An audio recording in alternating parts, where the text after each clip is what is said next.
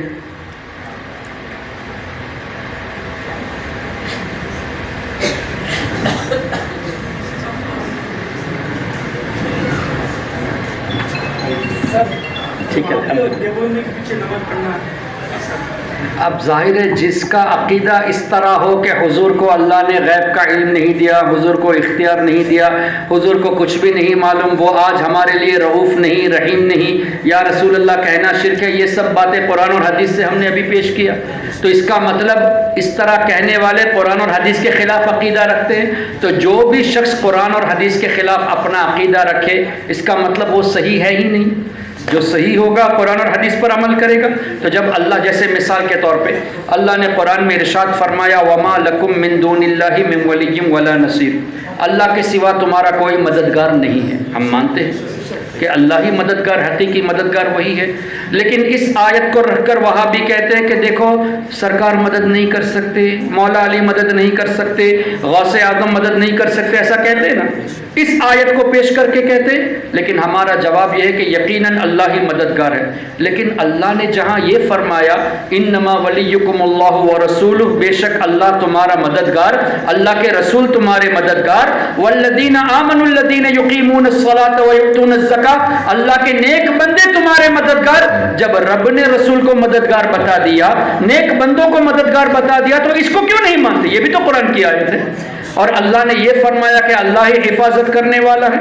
لیکن اللہ نے یہ بھی فرمایا وَإِنَّ عَلَيْكُمْ لَحَافِظِينَ كِرَامًا كَاتِبِينَ، فرشتے تمہاری حفاظت کرتے ہیں. وَهُوَ الْقَاهِرُ فَوْقَ عِبَادِهِ وَيُرْسِلُ عَلَيْكُمْ حَفَظًا، اللہ نے فرشتوں کو حفاظت کے لیے مقرر فرمایا ہے. تو جہاں اللہ نے فرمایا میرے سوا کوئی مددگار نہیں، وہی قرآن میں اللہ نے فرشتوں کو مددگار بنایا، رسول کو مددگار بنایا، اولیاء کو مددگار بنایا.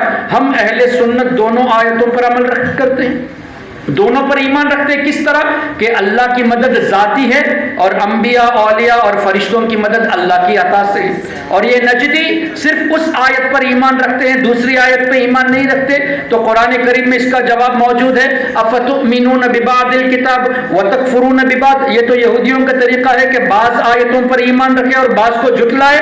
ہمیں یہودی نہیں بننا، ہم مسلمان ہیں، ہم تمام آیتوں پر ایمان رکھیں گے. تو جو وہابی، دیوبندی، نجدی، رافضی اس طرح کے عقائد رکھتے ہیں، تو چونکہ وہ قرآن کے خلاف ہے، اب فیصلہ آپ کے اوپر ہے. جو قرآن کے خلاف اپنا ایمان رکھے، کیا اس کو آپ امام بنانا پسند کریں گے؟ جو ہمارے نبی جن کو اللہ نے فرمایا ہم سے قریب ہے، ہمارے لیے مہربان ہے، اس رسول کے بارے میں جو یہ کہے کہ وہ کچھ نہیں جانتے، کیا اس کو اپنا امام بناتے؟ جس رسول کے ذریعے ایمان ملا، اس رسول کے خلاف بولنے والے کو امام ماننا یہ اتنا بڑا جرم ہے کہ اگر اس کا عقیدہ کفریہ ہے تو اس کو امام ماننے کا مطلب آپ نے امامت کے لائق سمجھا، اور امامت کا لائق مسلمان ہوتا ہے، جبکہ اس کا عقیدہ کفریہ ہے. تو ایک کافر کو مسلمان ماننا یہ تو ہمارے لیے کفر ہو جائے گا. تو بہت احتیاط کی ضرورت ہے. آپ ہمیشہ یہ دیکھیں امام اگر عقیدے میں سنی ہے تو اس کے پیچھے نماز پڑھے، اس کی برائی نہ کرے. انسان سے غلطی ہو جاتی ہے، ایسی باتوں کو لے کر فتنہ نہ کرے. فتنہ اگر فتنہ نہیں بلکہ حق بات کرنی ہے تو چاہے سنی مسجد ہو، امام اگر وہابی ہے، عقیدے میں خراب ہے، تو کوشش کر کے ٹرسٹیوں سے بات کر کے پہلی فرصت میں اس امام کو ہٹائے اور کسی سنی امام کو رکھ کر اپنی نمازوں کی حفاظت کرے. عقیدے کا سوال کرے. ہاں تو ظاہر ہے جب ایمان ہی نہیں ہے تو اگر وہ جانور ذبح کرے گا تو وہ جانور ہمارے لیے حلال کیسے ہوگا؟ اب ذبح کی بات کر دی تو ایک اور بات یاد آئے گی. کیا آپ نے کبھی سنا ہے کہ غوث اعظم کی نیاز کرنا یہ حرام ہے؟ سنا ہے؟ غریب نواز کی نیاز کرنا یہ شرک ہے. کیوں؟ آپ نے اللہ کے سوا کسی اور کے لیے جانور ذبح کر دیا. اب ظاہر ہے غوث اعظم کی نیاز کرتے تو بکرا جب ذبح تو کہتے نا کہ یہ غوث اعظم کے نام پر ہم نے اس بکرے کو ذبح کیا ہے. اس طرح کہہ کے لوگوں کو یہ کہتے کہ نیاز کھانا حرام ہے. تو ہمارا جواب یہ ہے کہ قرآن کریم میں کیا ہے کہ ذبح کرتے وقت اللہ کا نام نہ لیا جائے تب گوشت حرام ہوتا ہے. تو ہم کبھی بھی، آپ نے قربانی کبھی کی ہوگی نا آپ لوگوں میں سے، جانور ذبح کرتے وقت بسم غوث اعظم کہتے ہو یا بسم اللہ اللہ اکبر کہتے ہو؟ جب بسم اللہ اللہ اکبر کہتے ہو تو جانور حلال ہو گیا. تو غوث اعظم کے نیاز کا مطلب کیا ہوا؟ یا اللہ یہ جو جانور ہم نے ذبح کیا ہے اس کو رکھ کے ہم لوگوں کو کھانا کھلائیں گے، اس کھانے کا ثواب ہم غوث پاک کے لیے نظر کرتے ہیں، ان کو ہدیتاً بھیجتے ہیں. یہ مطلب ہوا. یہ نہیں کہ ہم نے بسم غوث اعظم یا بسم غریب نواز کہا. اگر یہی ہے کہ بسم اللہ اللہ اکبر کہہ کے بھی کسی بزرگ کی طرف نسبت کرنا یہ بھی اگر حرام ہے، جیسا کہ ابن عبد الوہاب نجدی نے کتاب التوحید میں لکھا کہ اگر آپ کسی نبی یا ولی کے نام پر جانور ذبح نہیں اللہ کے نام پر ذبح کرتے ہیں لیکن نسبت اگر بزرگوں کی طرف کرتے ہیں تو بھی وہ گوشت نجس ہے کہہ کے ابن عبد الوہاب نجدی نے لکھا ہے. تو ہمارا جواب یہ ہے کہ بچے کا عقیقہ کرتے ہو تو بچے کی طرف تو نسبت ہو گئی نا جانور کی، تو وہ گوشت بھی تمہارے لیے نجس ہونا چاہیے. لیکن عقیقے کا گوشت تو تم پیٹ بھر کے کھاتے ہو، دوسروں کو بھی کھلاتے ہو. تو جواب کیا ہوگا کہ نہیں ہم بچے کی طرف سے کرتے ہیں، اللہ کا نام لے کے ذبح کرتے ہیں. اسی طرح ہم بھی غوث اعظم کی طرف سے کرتے ہیں، ثواب ان کے لیے، ذبح اللہ کے نام سے کیا جاتا ہے. تو یہ اس طرح کنفیوز کرتے ہیں. اس لیے آپ لوگوں کو ذہن بنانا چاہیے، ایسے لوگوں کو فوری طور پہ جواب دے کر چپ کرایا جائے. ایک ہی بات ہے، جب اس کا عقیدہ خراب ہے، اس کے پیچھے نماز نہیں، تو ہمارے آقا نے خود یہ فرما دیا جن کا ایمان خراب ہے یعنی جو بد عقیدہ ہے ان کے پیچھے نماز بھی نہ پڑھو فرمایا، ان کی نماز جنازہ بھی نہ پڑھو یہ حضور نے فرمایا، ان کے ساتھ کھانا مت کھاؤ یہ بھی فرمایا، شادی مت کرو یہ بھی حضور نے فرمایا، سلام مت کہو یہ بھی حضور نے فرمایا. اب مجھے بتائیے نبی پاک صلی اللہ علیہ وسلم عالمین کے لیے رحمت ہے نا، تو سب کو متحد کرنے آئے. تو متحد کرنے والے آقا نے خود فرمایا میرے دشمنوں کے پیچھے تم نماز مت پڑھو، میرے دشمنوں کے ساتھ تم کھانا مت کھاؤ. تو حضور کے جو دشمن ہیں یعنی جن کا عقیدہ خراب ہے ان کے پیچھے نماز نہ پڑھنے کو، شادی نہ کرنے کو ان کے ساتھ اور ان کے ساتھ نہ بیٹھنے کو وہی رحمت للعالمین نے فرمایا ہے. تو جو رحمت والے نبی فرماتے ہیں اس کا مطلب یہ ہوا ان سے دور رہنا ہی رحمت ہے. اچھا اس میں اس طرح کے کئی فساد ہو جاتے ہیں. دیکھیے کبھی کبھی ایسا بھی ہوتا ہے کہ لوگ سوچتے ہیں کہ چلو لڑکی تو ہماری طرف ہی آتی ہے نا، ہم ان کو سنبھال لیں گے، بچی کو ہم سنبھال لیں گے.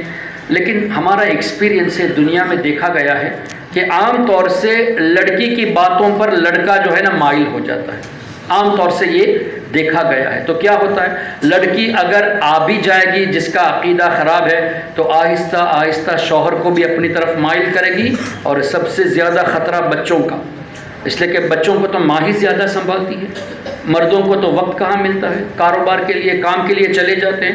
تو اب آپ کی غیر موجودگی میں آپ کے بچے اگر ایسے عقائد رکھے جو قرآن اور حدیث کے خلاف ہے تو آپ نے ان کی پرورش کر کے ان کی شادی کر کے اپنے اوپر کتنا بڑا ظلم کر دیا کہ پورے گھر کو برباد کر دیا. تو یہ مت سوچو کہ ہمارے گھر پہ آ جائے گی تو ہم سنبھال لیں گے، یا ہم نے کسی وہابی لڑکے کو لے لیا تو وہ لڑکی ہماری اس کو سنبھال لے گی. ایسا بہت کم ہوتا ہے. تقریباً تو یہی دیکھا گیا کہ جو آتا ہے وہ لے کے جاتا ہے ان کی طرف. اچھا پھر عقیدہ خراب ہے تو اولاً تو نکاح ہوگا ہی نہیں. جس کا ایمان نہیں ہے نکاح ہی نہیں ہوگا. جب نکاح نہیں ہوگا تو رابطہ حرام کا ہوگا. تو آپ نے اسے نکاح کا نام کیسے دے دیا جب فقہ کے مطابق جس کا عقیدہ خراب ہے اس کے ساتھ نکاح ہی باطل ہے.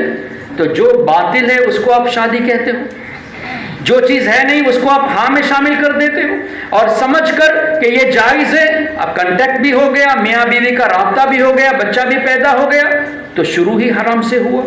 تو سب کچھ جب حرام ہو گیا تو برکتیں کہاں سے آئیں؟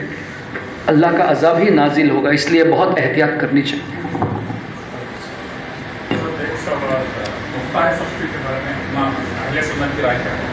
مختار ثقفی نے امام حسین رضی اللہ تعالیٰ عنہ کے قاتلوں کو ڈھونڈ ڈھونڈ کے مارا تھا، لیکن آخر میں اس نے پھر نبوت کا دعویٰ کر دیا تھا.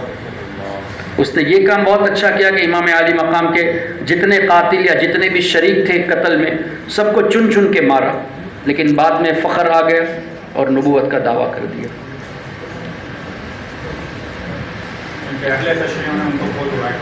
اس کی وجہ یہ ہے کہ امام حسین کے قاتلوں کو مارا ہے، اس لیے اہل تشیع یہ کرتے ہیں.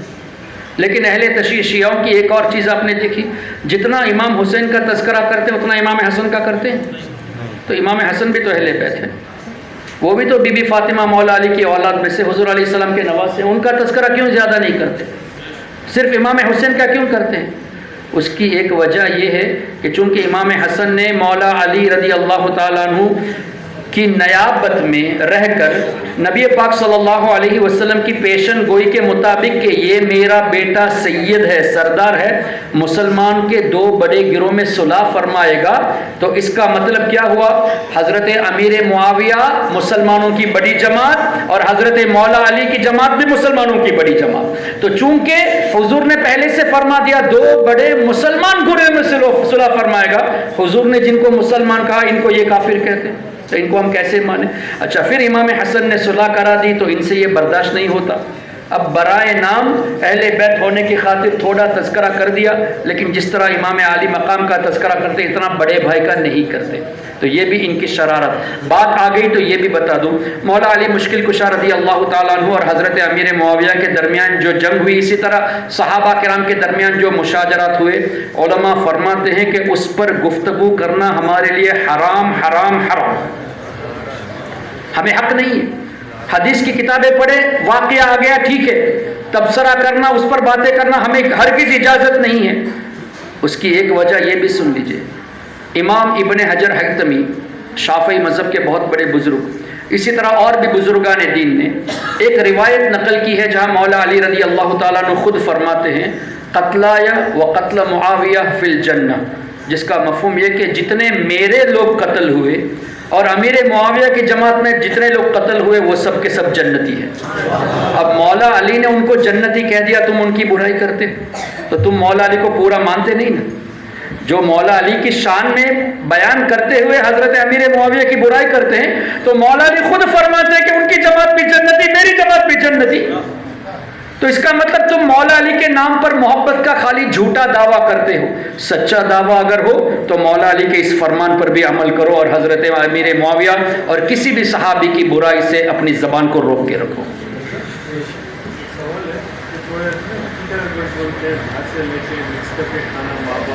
کیا سمجھا؟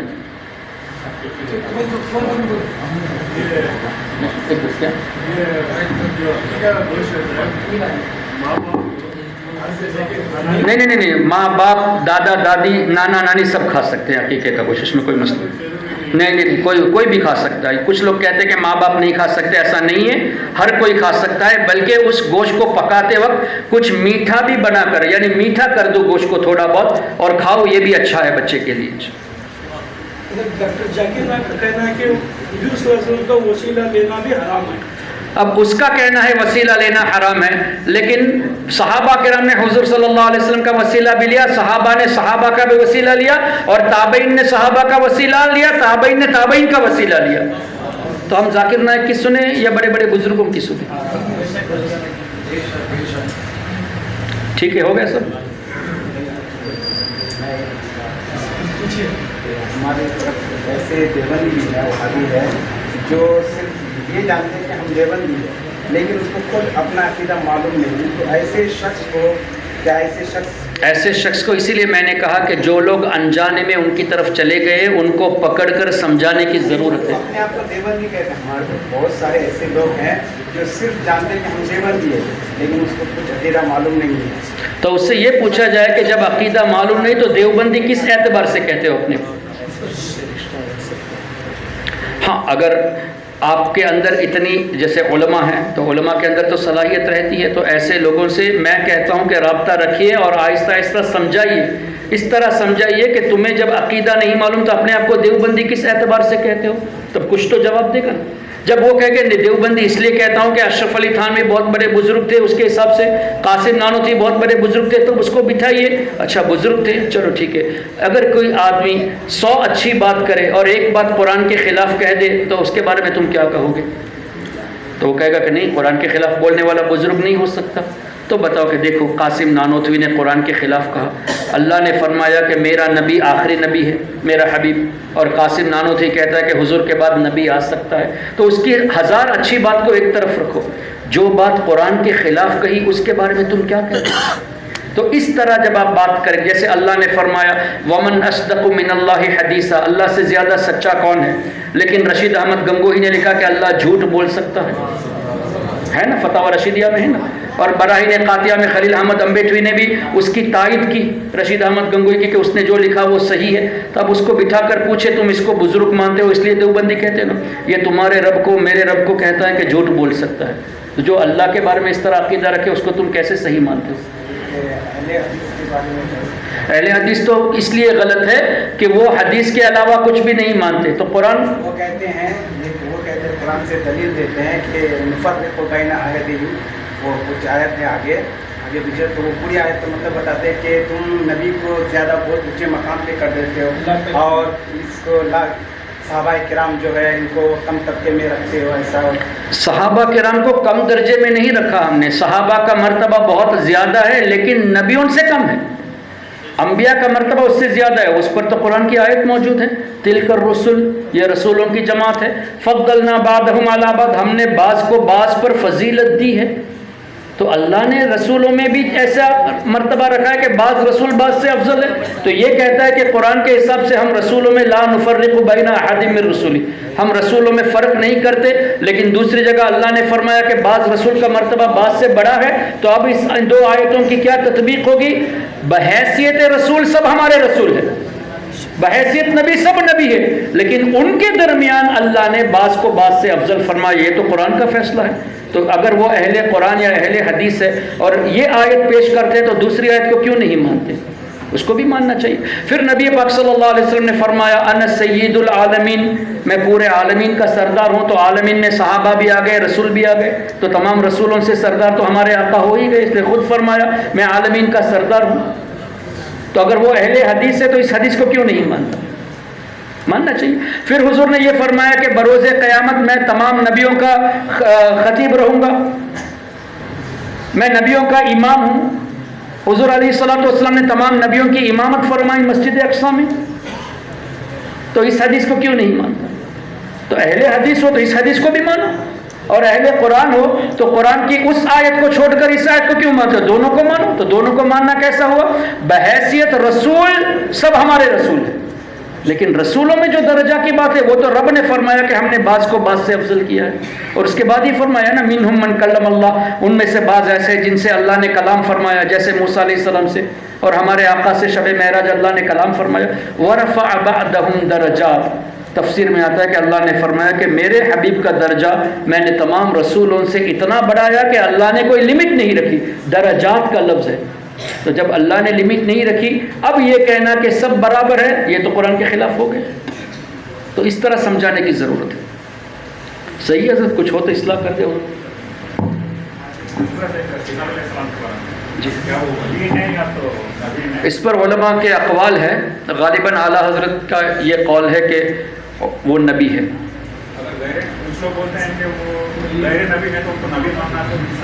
اگر وہ یہ کہے کہ فلاں بزرگ نے ان کو ولی میں شمار کیا، اس حساب سے میں ان کے ریفرنس کے ساتھ کہتا ہے تو الگ ہے، لیکن یہ بھی کہنا چاہیے کہ بعض بزرگوں نے نبی بھی کہا ہے تاکہ ہماری سیفٹی ہو جائے۔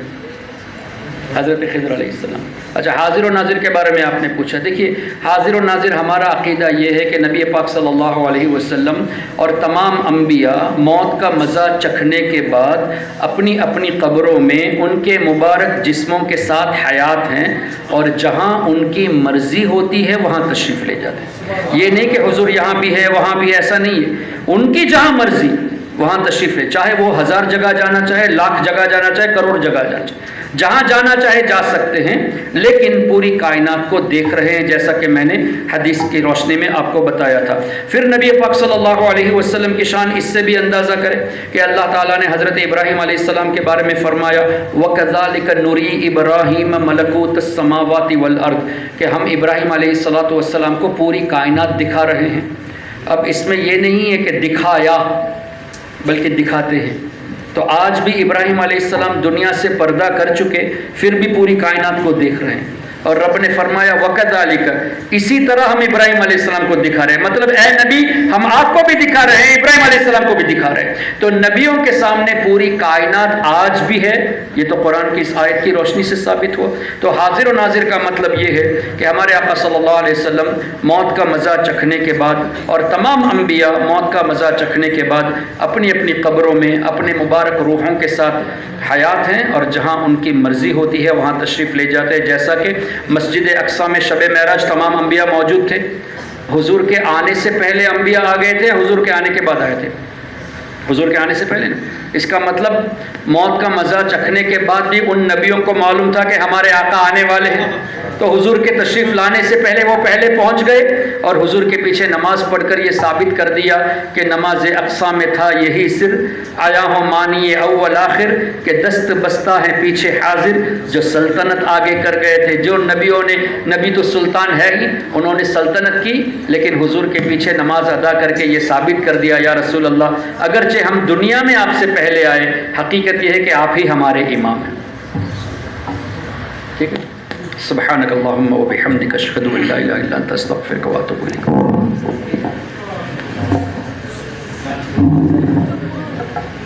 ایک کتاب ہمارے ہاتھوں میں ہے، کتاب کا نام ہے اہل باطل کا تحریری رد کیوں ضروری ہے۔ یہ کتاب مناظر اہل سنت خلیفہ حضور تاج الشریعہ حضرت حافظ احسان اقبال قادری صاحب کے ہاتھوں سے اس کا اجرا عمل میں آ رہا ہے۔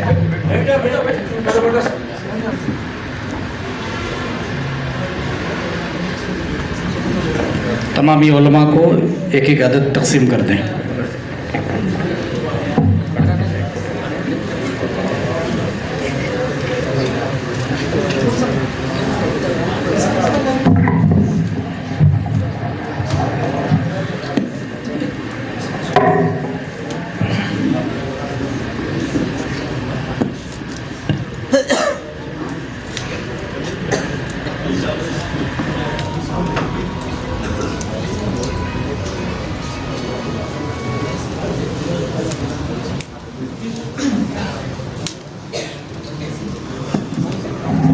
مصطفیٰ جان